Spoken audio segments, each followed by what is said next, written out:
Hello friends, welcome to Lucky Reddy stories.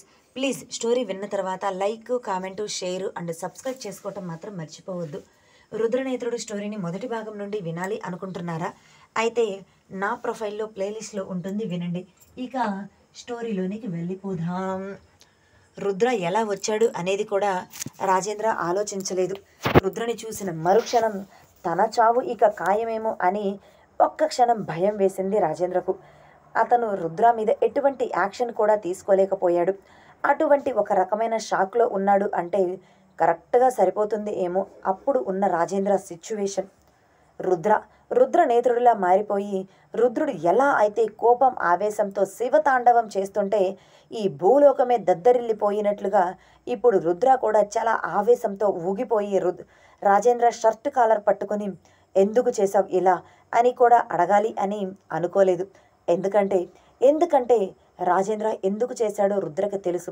అందుకే ఆవేశం తన్నుకొని వస్తుంటే ఆవేశాన్ని ఆపలేక రాజేంద్ర చెంప మీద ఒక్క దెబ్బ కొట్టాడు రుద్ర. అలా రుద్ర కొట్టిన దెబ్బకి రాజేంద్ర 4 అడుగుల దూరంలో వెళ్ళి పడ్డాడు. అప్పటి వరకు ఒక రకమైన షాక్లో ఉన్నవాడు అప్పుడు తేరుకున్నట్లుగా లేచి నిలబడి ఎదురుగా చూశాడు. రుద్రుడిలా మారిన రుద్రని చూస్తుంటే తను చెయ్యాలి అనుకున్న పూజ అంతా కూడా వేస్ట్ అయిపోయింది. దానంతటికీ కారణం ఈ రుద్రనే కదా అని అనుకుంటూ తను ఇక సీఎం కాలేడు. తను చేసిన ఈ పూజకు ఫలితం దక్కటానికి జస్ట్ 3 సెకండ్స్ ముందే అంతా నాశనం అయిపోయింది అని రాజేంద్ర కూడా తన పదవి తనకు దక్కటం లేదు అని కోపం ఆవేశంతో రుద్ర మీదకు యుద్ధానికి వచ్చేశాడు. రాజేంద్ర కూడా ఏమాత్రం రుద్రకి తగ్గని విధంగా ఫైట్ చేయడానికి సిద్ధమైపోయాడు. రాజేంద్ర కూడా ఎప్పటికప్పుడు డైట్ ఫుడ్ తీసుకుంటూ ఎక్సర్సైజ్ చేస్తూ చాలా బలంగా దృఢంగా ఉండటంతో రుద్రకి పోటీ ఇచ్చే విధంగానే ఫైట్ చేస్తున్నాడు. రుద్ర రాజేంద్ర ఇద్దరు అలా కొట్టుకుంటుంటే ఏం చెయ్యాలో ఎటువంటి యాక్షన్ తీసుకోవాలో కూడా అర్థం కాని సందిగ్ధంలో పడిపోయినట్లుగా దాక్షాయిని, సాత్విక, నేత్ర ముగ్గురు స్టాచ్యూల అలా నిలబడిపోయారు. అసలు అక్కడ ఏం జరుగుతుందో కూడా వాళ్ళకి క్లియర్గా వాళ్ళ మైండ్కి అది అంతా అర్థం చేసుకునే టైం కూడా రుద్ర ఇవ్వలేదు. అంత ఫోర్స్గా రాజేంద్ర మీదకు వెళ్ళిపోయాడు.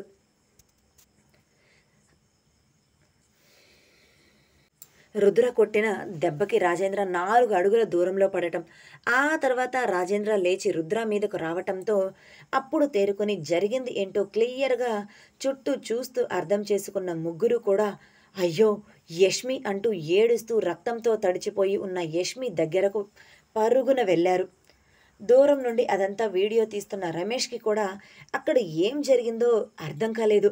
అంతా కళ్ళు మూసి తెరిచేలోపే అయిపోయినట్లుగా అయిపోయింది. జస్ట్ 10 సెకండ్స్లోనే జరగవలసింది అంతా జరిగిపోయింది. తన కళ్ళు మూసి తెరిచేలోపే యష్మి రక్తంతో తడిచిపోయింది. కనీసం తను కాపాడే ఛాన్స్ కూడా అక్కడ లేకుండా పోయింది. రాజేంద్ర యష్మిని చంపేశాడా? ఎలా చంపేశాడు అని తన కళ్ళ ముందు చూస్తున్న రమేష్ కూడా ఏమీ అర్థం కాలేదు. అంతే అయోమయంగా వస్తున్న సాత్విక, దాక్షాయిని వాళ్ళను కూడా చూస్తూ ఉన్నాడు తప్ప అడుగు ముందుకు వేయలేదు. కానీ ఇక్కడ రమేష్కి కూడా తెలియని మరో విషయం ఏమిటి అంటే తన ఫోన్ మాత్రం ఇంకా ఆన్లోనే ఉంది. అక్కడ జరుగుతున్నది అంతా కూడా వీడియో రన్ అవుతూనే ఉంది. తను అలా ఒక రకమైన షాక్లో ఉన్నాడు జరిగింది చూస్తూ. చేతిని మాత్రం కదిలించలేకపోయాడు. అలా వీడియో రన్ అవుతూనే ఉంది. రుద్ర రాజేంద్ర ఇద్దరి మధ్య భీకర యుద్ధమే సాగుతుంది.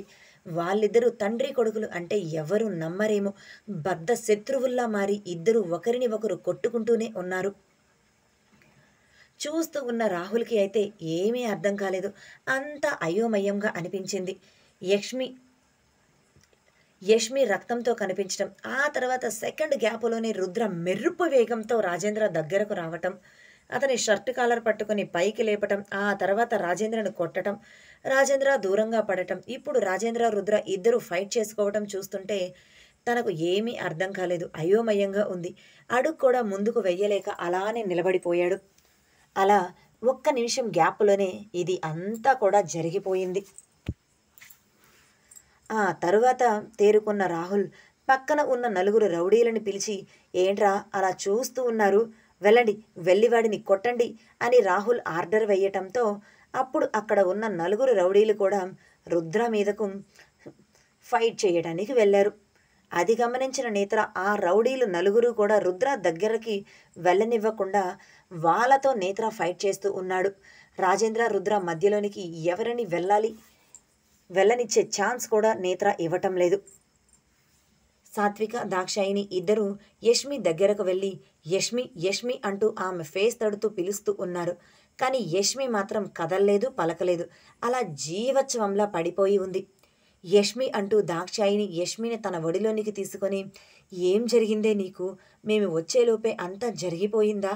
అసలు ఇలా ఎలా జరిగింది? నిన్ను మేము పోగొట్టుకుంటాం అని అస్సలు అనుకోలేదు అని గట్టిగా అరుస్తూ ఏడుస్తూ ఉంది.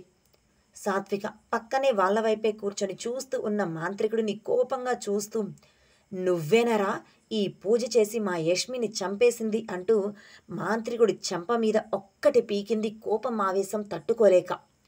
అప్పుడు మాంత్రికుడికి జరిగిందేంటో రియలైజ్ అయ్యి ఏదో చెప్పాలి అని ట్రై చేశాడు. కానీ మాంత్రికుడికి మాట్లాడి అతడు చెప్పే మాటలు వినేంత అవకాశం కూడా సాత్విక మాంత్రికుడికి ఇవ్వలేదు. ఆపకుండా ఆ మాంత్రికుడి చెంప మీద కొడుతూనే ఉంది. మాంత్రికుడికి బాగా కోపం వచ్చిందో ఏంటో సాత్విక చెంప మీద ఒక్కటి పీకాడు. అది తట్టుకోలేని సాత్విక వెళ్ళి 4 అడుగుల దూరంలో పడింది.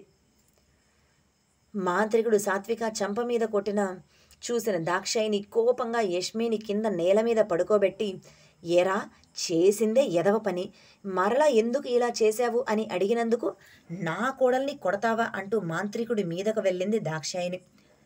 తను చేసిన పూజ ఫస్ట్ టైం తన లైఫ్లో ఫెయిల్ అయ్యింది అని మాంత్రికుడికి అర్థమైపోయింది. అది కూడా ఎలా అనేది తనకు తెలియటం లేదు.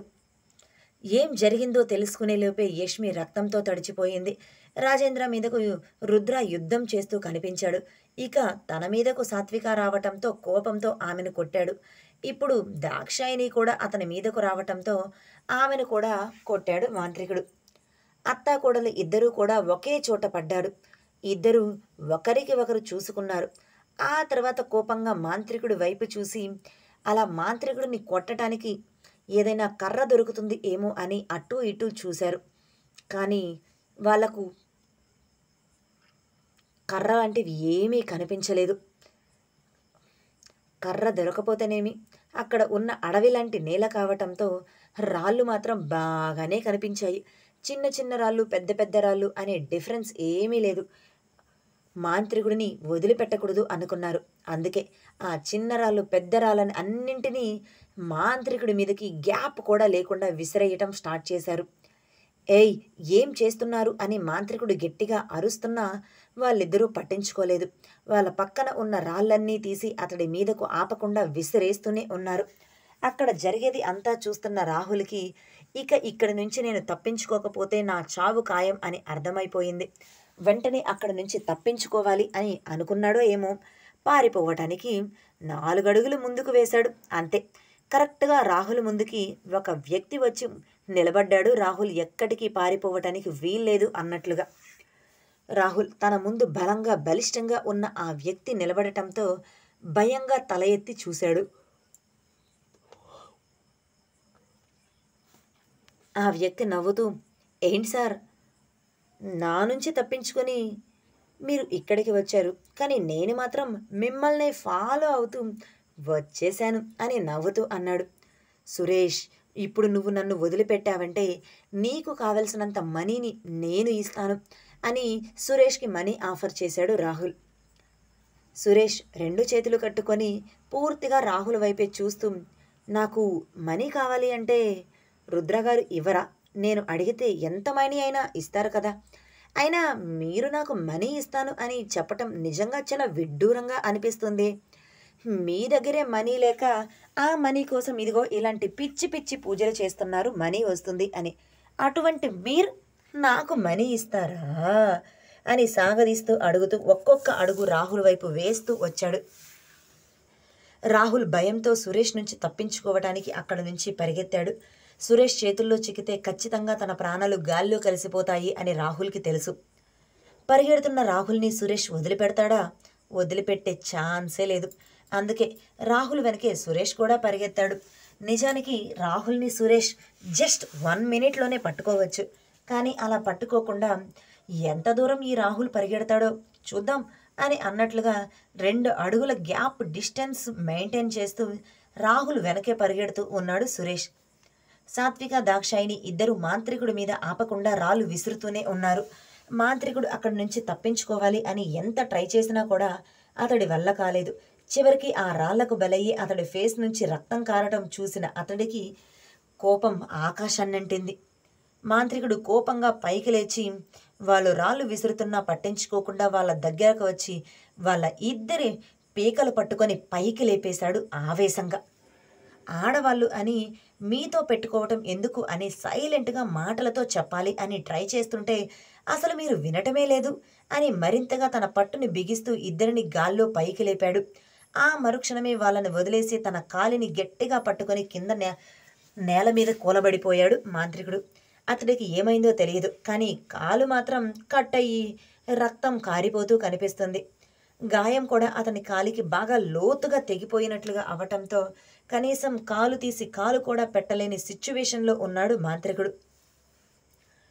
4 రౌడీలతో ఫైట్ చేసి వాళ్ళని 5 నిమిషాల్లోనే పడుకోబెట్టేశాడు నేత్ర. 4 రౌడీలు పాపం నేత్రతో గట్టిగానే ఫైట్ చేశారు. కానీ నేత్ర ఒక సిస్టమేటిక్ అనేది లేకుండా ఎలా పడితే అలా తన చేతికి ఏది దొరికితే అది తీసుకుని వాళ్ళ ఫేస్ మీద, కళ్ళ మీద, చేతుల మీద గట్టిగా ప్రెషర్ ఇస్తూ కొడుతూ ఉన్నాడు. ఆ రౌడీలు నేత్ర చేస్తున్న విన్యాసాలు ఆ ప్రెషర్ ఇస్తూ కొట్టడం తట్టుకోలేక పడిపోయారు. అలా వచ్చిన నేత్ర పక్కన కత్తి కనిపిస్తే ఆ కత్తి తీసుకుని మాంత్రికుడి కాలి మీద చెట్టు కొమ్మ నరికేసినట్లుగానే ఆ కాలు నరికేశాడు. రాహుల్ చివరికి పరిగెత్తి అలసిపోయి మరలా అందరూ ఉన్న ప్లేస్ దగ్గరకు వచ్చేశాడు. సురేష్ మాత్రం చాలా తాపీగా నడుస్తూ నవ్వుతూ రాహుల్ ముందుకు వచ్చి నిలబడి నడుం మీద 2 చేతులు పెట్టుకొని రాహుల్ వైపే చూస్తున్నాడు. అక్కడ అంత గొడవ జరుగుతున్నా పక్కన రాయి మీద పడుకుని నిద్రపోతున్న బాబు మాత్రం ప్రశాంతంగా నిద్రపోతున్నాడు. అక్కడ జరిగేదాంతో తనకేమీ సంబంధం లేదు అన్నట్లుగానే. రుద్ర, రాజేంద్ర ఇద్దరి మధ్య భీకర యుద్ధమే సాగుతుంది. ఇద్దరిలో ఏ ఒక్కరూ కూడా తగ్గటం లేదు. ఒకరు న్యాయం వైపు పోరాడుతూ యుద్ధం చేస్తుంటే మరొకరు తానే గెలవాలి, అది అన్యాయమైతే నాకేంటి, న్యాయమైతే నాకేంటి, నేను గెలవాలి అనుకుంటున్నాను, ఎవరికో అన్యాయం జరుగుతుంటే నాకు వచ్చే నష్టమేంటి, నేను హ్యాపీగా ఉంటాను అని యుద్ధం చేస్తున్నాడు రాజేంద్ర. పురాణ కాలం నుంచి కూడా ఎప్పుడూ గెలిచింది మంచి. అలానే ఇప్పుడు కూడా రుద్రనే తన తండ్రి మీద గెలిచాడు. అలా సుమారు 10 నిమిషాల పాటు ఇద్దరు పోటాపోటీగా కొట్టుకుంటూ నేల మీద పడిపోయారు. రాజేంద్ర కనీసం పైకి లేచి నిలబడే సిచ్యువేషన్లో కూడా లేడు. కానీ రుద్ర మాత్రం పైకి లేచి తన తండ్రి గుండెల మీద కాలు పెట్టి, ఇంతకుముందు నేను ఇక్కడ కాలు పెట్టి నీకు వార్నింగ్ ఇచ్చాను, కానీ నువ్వు మారలేదు, ఇంకా ఇలాంటి తప్పుడు పని చేస్తూనే ఉన్నారు అని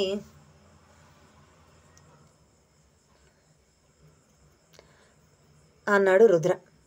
అప్పటికే రాజేంద్రకి ఆయాసం ఎక్కువయ్యి నోటి నుంచి మాట రాక ఇబ్బంది పడుతూ రుద్ర కొట్టిన దెబ్బలకి నోట్లో నుంచి రక్తం కారుతూ ఉంటే కష్టంగా నోరు తెరిచి, రుద్ర రుద్ర ఒక్క నిమిషం నేను చెప్పేది విను, ఇది ఒక్కటే లాస్ట్, ఇక పైన నేను ఏమీ చెయ్యను, ఈ పూజ కానీ సవ్యంగా జరిగి ఉంటే నువ్వు అన్నట్లు నేను మంచిగా మారిపోయి ఈ రాష్ట్రంలో ఉన్న ప్రజలందరికీ సేవ చేస్తూ ఉండేవాడిని, కానీ నువ్వు రావటం, ఈ పూజ ఆగిపోవటం ఒకేసారి జరిగింది, నేను ఇది సహించలేకపోతున్నాను అని తన గుండెల మీద పెట్టిన రుద్ర కాలిని పట్టుకొని మెలితిప్పుతూ తను పైకి లేచి నిలబడ్డాడు రాజేంద్ర.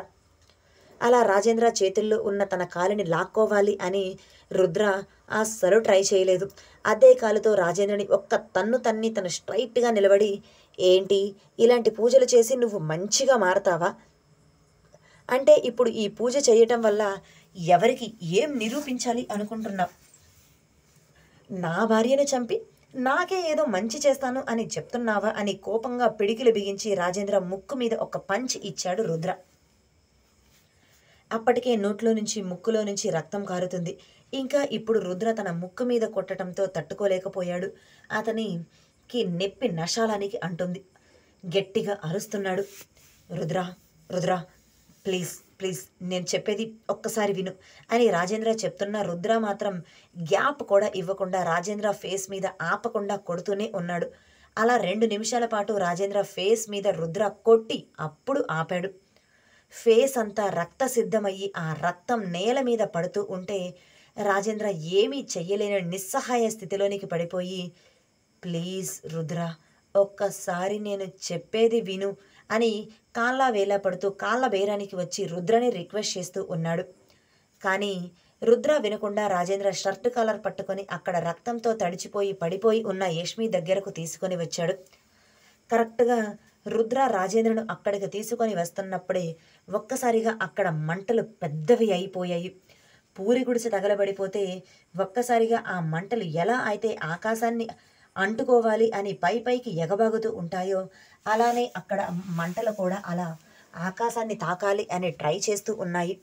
ఆ మంటల్లో నుంచి రాహుల్ అరుపులు గట్టిగా వినిపిస్తున్నాయి. అది చూస్తున్న నేత్ర దాక్షాయిని ఒక రకమైన షాక్కుకు గురి అయినట్లుగా అలా కళ్ళు పెద్దవి చేసుకొని మరీ మంటల్లో కాలిపోతున్న రాహుల్ వైపే చూస్తూ ఉండిపోయారు. చేతిలో నిప్పు కట్ట పట్టుకొని ఉన్న సాత్విక మాత్రం ఏదో సాధించిన గర్వంతో రాహుల్ వైపు చూసింది.